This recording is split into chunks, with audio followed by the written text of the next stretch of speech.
If you live in the Sheffield area, I highly recommend that you go to Clifton Park in Rotherham. It's a really lovely park to walk around and there are so many things for kids to do. As you're walking through, you can see that there's a trampoline park, there's also a outdoor mini golf area, and then there's lovely places to sit where you can get an ice cream and food from the vans. They've got an area to play in sand and also the playground where there are 2 big slides. And then the fun part is buying credits so you can go on some rides. We paid £24 for 30 credits. The rides were about 150 credit per person. So the 2 of us were able to go on rides on more than one occasion and we had plenty of credits left over. We didn't go on this pirate ship because it was just a bit too scary for our little ones. We started here with the pink train and I took both kids onto this. It seemed okay for babies to be on. They have steering wheels in each carriage. Dean absolutely loved being in the front. He felt like he was the actual driver of the train. Riyadh didn't seem too bothered. I don't know if he actually knew what was going on, but he enjoyed playing with the steering wheel. The next ride we went on is this little rocket ride and it just goes speedier in certain areas, which he loved. He felt like each rocket was going to bump into each other, which he thought was hilarious. And then we went on the runaway crocodile train, and again this was really good. It just went up and down. It is a bit rickety. It's not a completely smooth run, but it was absolutely fine and he really enjoyed it. Did you enjoy, Dion?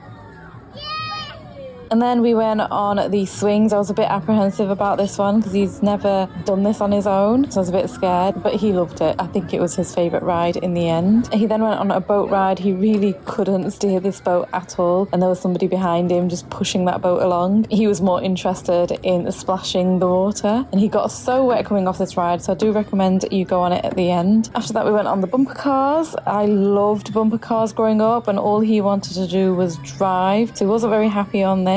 And then we were done with rides, so he played with this water game, which didn't take any credits, so I had to put money into this. And then we went into the arcade area where I exchanged a £1 coin into 2p coins. It's got the classic grab a toy games and the 2p machines, which is what we played on. He got the hang of it really, really quickly, and he managed to actually get some coins out, which he was very excited about. And then to end the day, we did go get an ice cream whilst we watched Deanne play in the sand pit. That was a lovely way to finish off.